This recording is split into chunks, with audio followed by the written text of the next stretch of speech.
And we are live. Hello, everyone. If you're joining us live today, thank you so much. And if you're catching us in replay, give us some love in the comments. But let us welcome to the stage Maria Ferris, right? And I found Maria in the broker group, I think in Lab Coats, and I was impressed that she was a boutique brokerage and she raised her one child, right? Yes. One child in the business as well. So, I think we all kind of struggle with that, with family and building a business and the amount of decisions. We were just talking a little bit ago behind the scenes, the amount of decisions that you have to make in a single day that affect your livelihood, your family's livelihood, and your business. It's not like you can ask your broker to give you any more leads, right? You are the broker, huh? All right. So I'm going to let Marie, right? Not Maria. Or is it Maria? Maria. Yes. Very Italian. Very Italian. Huh? My mother's middle name was Maria. Okay. Adelina Maria Ray. I love it. Yes. You might have saw our comments in the group there. We kind of got to know each other. Yeah. She's a Halloween woman and I'm a Christmas woman. Okay. And Marie's family comes from Sicily, right? Yeah, we're Italian and Sicilian. Very Italian. Italian Sicilian. So you don't struggle with a temper or anything, do you? Never. Or is that just me? Pops out a little bit here and there. I've often told people, you don't want to see my Italian side. Yes. Yes. I'm pretty brutally honest Oh sometimes. yeah, absolutely. All right, so I'm going to let Maria take it away and let us hear her journey. And I'm sure that a lot of us will relate to that. Go ahead, Maria. Okay, thank you so much for reaching out and asking me to meet with you. So my story is, I started in real estate in 2010, 11. My son was about 1.5 when I started my classes, and I was a younger single mom. Mm-hmm. And daycare was not an option for me. I didn't feel like that was something I wanted to do, so I needed something that was flexible. Mm-hmm. So I could work around my son's schedule because I didn't want to miss those important moments mm-hmm. in his life. And prior to real estate, before I had my son, I had always worked in retail management, and I didn't want to go back to that. Right. I did retail too. Yeah. It was long and difficult hours. Mm-hmm. Yeah. And, and I wanted to be there for him. So I found real estate, and I always kind of had an interest in that. I remember looking through the marketplace section in the newspaper when I was a kid, when we had a marketplace section and it was actually something to look through. And newspaper, what is that? Yeah. So, I'm like, well, this might be something that I could do and really enjoy. So I looked into it and I started my classes. I took my classes in 6 weekends. I do have a business management degree, mm-hmm. So I wanted something in the business world. I just didn't know what, and I didn't want to be at a desk all day. Right. So I found real estate, and I started at a large company as an independent agent. I was never on a team.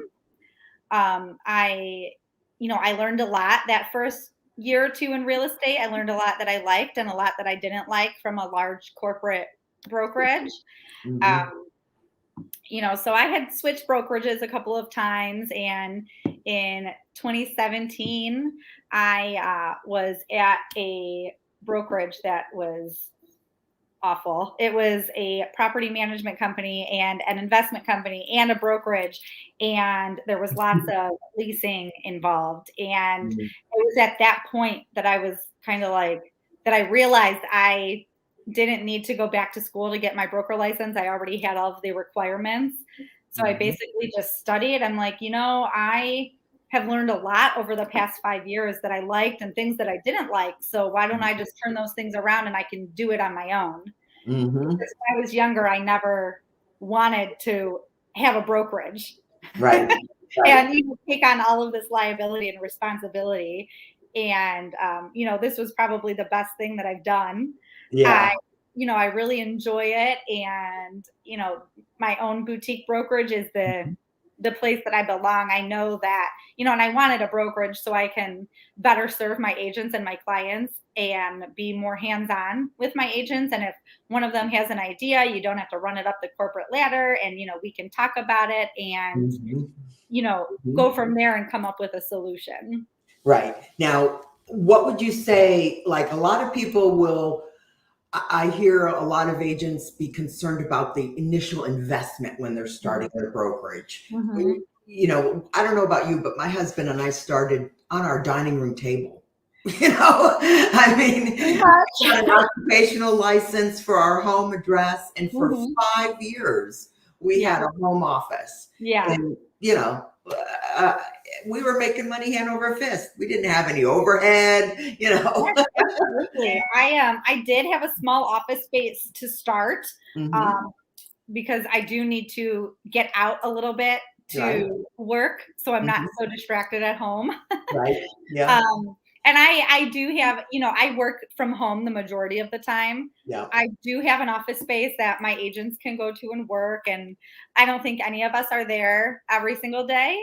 Right. You know, I'm sorry, that's my website going oh off. no, that's okay. It's my website.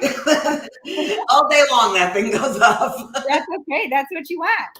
Yep, that keeps me motivated. Yeah. So, how many But agents do you have now? I have four. Perfect. Yeah, Yeah, I have perfect. four, and I have a few that are finishing their classes and need to test. Okay. I feel like, you know, definitely quality over quantity. Hmm. I know that's pretty cliche, but it is true. I Hmm. don't have a desire to have 100 Right. agents or, this giant corporate Right. feel. That's not Right. me. Definitely, and it's definitely a decision. Yeah, If you're going to scale that high. Um, absolutely. Yeah, good, good. Well, that is so exciting. So everything is rolling right along. What market are you in? What I city are you in? I'm in the Cleveland market in Ohio, so I Right. work all Okay. over Northeast Ohio. Nice, nice. And is your market hot up there? Warm, cooling off? How would you describe it? I would say warm. I think that we are starting to slowly level off into a more typical market. Hmm. Um, you know, Months back, pretty much all over the country, houses are flying off the shelves in hours. Right. I'm seeing more price decreases on a daily Yep. basis Hmm. instead of more sold on a daily basis. Yeah. Yeah, definitely. That's Yeah. happening down here in Florida too. Now we're coming into our winter market where we do have a lot of snowbirds will Yeah, come down in the winter and hopefully buy a second home. So absolutely. we Yeah. have a little bit of a flurry at the end of the year, and then it'll be a little bit of a lull trying to get the spring market up and Right. running again. Right. So I think it's important as a boutique brokerage that you really do have an understanding of the rhythm of your market, so that Absolutely. you can, Absolutely. because you're not some huge franchise. You really got to be savvy, don't you? Right. Absolutely. You do have to be savvy. Yes, And, you have to be savvy. You got to pivot when it's time to pivot. Now, you 5 years. In 5 years, uh, how did you have to? Did your business go through any changes that you can speak of from what you originally had a concept starting with, and and then maybe it's evolved into something else for you? yes, absolutely. Hmm. Some changes that I went through were, a change. Well, initially, being a new agent, people, I learned quickly that they don't care where I work, they're buying a house from me. Right. It doesn't matter what brand that is. Right. Of course, brand recognition is important, and you want to have that so so your clients and your market knows who you are. Hmm. But at the end of the day, I think somebody chooses you because of you, Yes. not because of the company that you work for. Hmm. So I started, and I learned a lot and about open houses and farming and door knocking and all of this stuff that we probably work somewhat on a daily basis on those things, Hmm. and leads. And I've kind of changed the way that I feel about paid leads, as Right. far Mhm. because it's really just a waste of money. Yeah. In Yeah. my opinion, I think that we need to use our farm and our sphere Hmm. and referrals as our mainstream. Good. You know, Good. I so that has been a definite change for me, because I used to think different. And years after doing that, and like, Hmm. this is not working. Hmm. I shell out all of this money, and I may be getting one or two sales a year from Hmm. it, Hmm. and I do business hand over foot from referrals. Hmm. And then I'm not, with my referral business, I'm not sitting at my desk for 3 hours cultivating internet leads that are Hmm. mad that I'm contacting them or saying they didn't sign up for anything. And Right. that whole vicious cycle there. Yeah. Yeah. You do go through that. I mean, we started our business in 2000, really before the birth of the internet, Yeah. for the most part. Zillow didn't even come on the scene until 2005, you Yeah. know. Yeah. So I watched that happen, and I remember telling myself, this is not going to end well. This is not going to end well. So, we've worked internet leads, it seems like, our entire career. I Yeah. mean, as far as a realtor is concerned, when I discovered the power of marketing through Facebook, I was sold, so I've really been, Absolutely. working Facebook marketing for 10 solid years at this Yeah. point, and Facebook running marketing. targeted ads. Yeah. Absolutely. Those targeted ads are where I spend my money. Yeah. I stopped spending hundreds of dollars for lead generation companies. Right. Right. And that's kind of what I did too. I just really took an eye to everything that was Yeah, going out the door. Excuse me. There's that website again. that's okay. But when you really have to year over year analyze what's worked for you and what hasn't worked for Right. you, and Absolutely. then you start slowly chopping out away, what doesn't, and then you can feed what does. Yes. So my Facebook budget grew and grew and grew as I Absolutely. eliminated more and more and more. It Um, and that worked well for us, especially when we had agents. Mhm. And now, and I love it because it's like a faucet. You can turn it on and you can turn it off. Absolutely. So it's just us. And we have organic means, and you have Mhm. various different probably streams of income, Right. that you can work with at this point, so it Mhm. makes a difference. What do you have other sources of streams of income, for example? So I've done a little bit of real estate investing in the Mhm. past, and Good. I'm starting to get back into that now. Nice. Yeah. Nice. I think the market's going to be poised for it, moving forward here. Absolutely. It's unfortunate that Yeah. I think that we're going to start to see a lot of foreclosures happening again because of all of those families that filed forbearances at the beginning of COVID. Yeah. And I think there's not a lot of education out there about that. Right. And, they hear that their bank is going to let them skip a mortgage payment, and without actually realizing, the repercussions of that. Yeah. Yeah. Well, they might be okay, if Yeah. they can qualify for their mortgage today on their Yeah. income and get modified, because the bank's going to be happy to put that $30,000-$40,000 on the back of your note. It doesn't affect you as long as you don't try to sell or Right. default. You know, but if you can't qualify for that modification, that's when people are going to start to fall through the cracks. you Yeah. know. I do already have my first short sale listing. She's been in forbearance since the beginning, Yeah. and that whacked on $30,000, in interest. So there went her equity, I mean, she's only owned the home probably 2.5, 3 years, Yeah.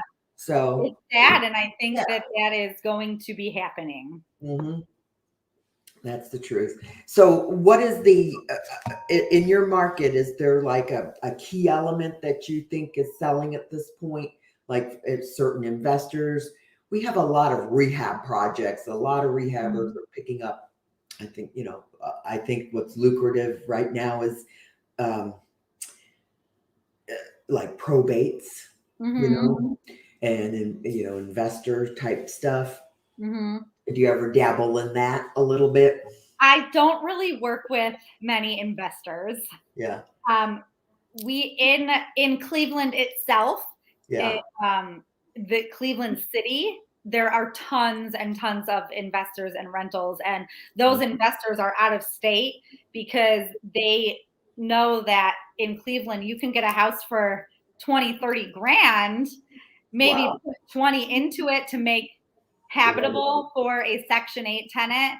Right. And and they're going to make $600 or $700 or even $800 a month on the rent. Wow.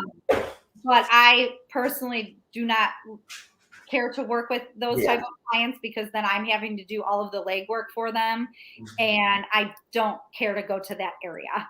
Yeah. And there are, in the suburbs, there are also great rental areas that are in different areas. Mhm. But my mainstream of business is residential. Residential resales. Good. Good. I have a You know, couple that, long-term yeah. investment clients, and that's about it. Yeah, that's important, I think, because otherwise when you try to serve everyone, you end up serving no one, and you end up just getting frustrated, so Absolutely. there are definitely some areas that you can draw the line on and say, I don't do that, Yes, and or I don't do that anymore, yes, I don't like absolutely. I don't list vacant lots or vacant land anymore. Yeah. I can't be bothered with them. I really can't. I've So had I those understand conversations completely. yeah, absolutely. I've had those conversations before with people who I've talked with who are maybe thinking about getting their real estate license and maybe uncomfortable going so far away or this. And I'm like, you certainly don't have to go to an area that is maybe too far for you or somewhere where you are not comfortable. Right. It Absolutely. is your business and you can dictate where Mhm. you go. And Mhm. that's okay. Yeah, I think so. Definitely. Now, try to think back for us, like kind of some of your mindset as you were deciding to make that commitment to get your broker license and Mm-hmm. get that test done and get through that course, because that can be a grueling process, depending Yes. on how old you are, I think. I remember that moment pretty vividly, actually, because I was working at this property management leasing investment company, and there were Mhm, so many hands in the pot, and mhm, I'm like, this is a disaster. This is unorganized, mhm. just chaos in every Right, aspect of the business. right. And somebody had pointed out to me that she, was wanting to get her broker license in the future Mhm, and had actually, because I didn't really take time to look into the criteria prior to that. mhm, And when I looked into that criteria, because then my wheels started spinning because mhm, I hated the constant chaos that was at that company. mhm. And I'm I like, didn't want to jump to another firm, you yeah, know. yes, and I'm like, I don't wanna go back to somebody else and give them half of my commission or 60% of my commission that I worked so hard for. Right, And I right. looked at I looked into what I would need to do to get my broker license and realized I already had all of the business requirements from Yeah. when I got my business degree all those Right. years ago. I'm like, my Right. life never works out that way. Right. You Yeah. got this. Huh? Yeah, and everything kind of aligned, and I bought CompuCram and studied like crazy, and I took my broker test. Then I'm like, pass. I can do this. Did you Yeah. pass So the first time or did you fail the first time? I passed the state the first time. I failed the national the first time because I didn't realize that I only bought CompuCram for the state, not national. Oh no. Oh no. That's So okay though. You know what? You just get right back on your horse, don't you? yep, that's okay. And I bought it and I knocked it out, I think, in a couple of weeks and did it, and that was it. Yeah, yeah. Helping my son cram for, it took him 4 times to pass. And we're like, because, in high school and he's, he's 31 now, but, he was always one of those that just tests well, very Yeah. intellectual. And he I was just the complete absorbed. opposite. Yeah, he absorbs and he tests well. He didn't need to do homework, just score A's. Yeah. So I think the first time he kind of took it for granted, Yeah. and then he was kind of put off a little bit, and it took him to come back and get serious about it, Yeah, Yeah. and then he did have a lot of time, he took the course last year during lockdown, Yeah. and then we couldn't get his test processed and approved because everything was shut down. So Right. there was a lot of gap in between the two. So I don't recommend that. But you get through it. Even if it pass it, if you fail it once, twice, I don't care how long, you just it's not an option. You just keep trying, right? Absolutely. That's the bottom line. You Absolutely. can't come this far, to put everything together and really want to make that level up without getting through that. Yeah. All right. Now, and then your son is, what'd you say, 11 today? He's 11, yeah. He's 11. And so he's kind of grew up in the business. He has, yes. When he was little, he really enjoyed coming to work with me in the office, and he had business cards that said, That's fun. yeah, they said real estate helper, and he would come, with me and meet clients. And he got to the point where he really enjoyed it, and he had a little bag with like a flashlight and a tape measure, and he would open up bathroom sinks and check under to see if there was any water leaking or anything like that, and he was really, he really liked it for a while. Oh, that's fun. I was 11 and he rarely comes to work with me. Yeah. Like, I'm just gonna stay here or go do that. Yeah, definitely. Our daughter Cecilia was born the month after we started our business. So, she totally grew up with it. My son was 8 years old. Yeah. And she was 2 years old showing property. In the beginning, we did a lot of flips ourselves. Okay. So she would come and look at projects with us, and she'd walk around and point out all the wood rot. That's all she could say at 2 years old. Rot, rot, rot. I love it. And I think, our kids kind of have an advantage there because they can come to work with us and they learn so much that they don't learn in school ever about our line of work. Yeah. Our son definitely always had jobs growing up in the business. When they hit high school, they had to report to the office. We had an office at that point, and they had to come and sweep floors and stuff envelopes and keep busy till dinner time.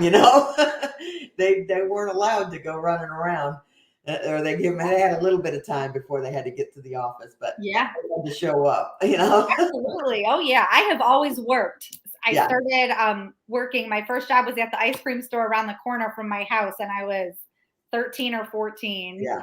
And it just builds invaluable skills that that you Mhm. don't get from school. Mhm. And now, of course, you really can't work that young anymore. Um, but I'm, telling my son, like, go cut the neighbor's grasses next year. They'll pay you $20 to do Mhm. that every week. And when he can get a job, I think he's going to see really quickly Mhm. this is not that great because I Yeah, was, working at this place for $9 an hour, yeah, and I could be doing something a little bit more lucrative and doing it different and not tied down to one place for 8 hours. yeah, definitely. Obviously, my son is in the business with us, but Yeah. my daughter is an entrepreneur too. Hmm. She was our photographer. Hmm. At 12 years old, start your business. What's your business going to be? And she, Yeah. took to photography. She went to her grandmother sent her to a summer camp at the college, Yeah. photography summer camp for kids. She came out of that so excited. That's And amazing. yeah. And then of course, okay, great. Get a camera for your birthday. And she was off to the races. And at 12 years old, she had to file a federal tax return. Oh my She gosh. was our paid photographer. She took all of our property listing photos. You That's amazing. know, we listed REO properties, Yeah. at the time. So, we had 100 listings. It's kept her busy, that Yes. year. And, I'm a firm believer. Paula Dean, I heard Paula Dean say that one time. If you want to keep your sons close, give them a job. They'll stay close. They won't go far. So our son grew up in the business, and he'll probably take over when Yeah. we're ready to. Now, does she have a real estate photography business, or she does all sorts She of? does all kinds of photography. She loves, portraiture, and she has her own studio Mhm. in Daytona Beach now as well. So she's That's definitely an wonderful. entrepreneur. And I think they just, they pick up more than you think they do. They do, yeah. They really When do. my son was little, we would drive down the street and he would point out, Ranch, Colonial, Split, and, go over and over for all the houses that we passed. That's fun. They soak it in. They soak it in. Yeah, they do. They do. All Mhm. right. Well, we're ready to wrap it up. Do you have any other words of encouragement for anyone who might be thinking about or toying with the idea of getting No, their if you're thinking brokerage? about it and you're on the fence and you're already thinking about it, it's probably the right path for you. Yeah. You Yeah, know? definitely. If the thought has crossed your mind, it's the right path. Yep, absolutely.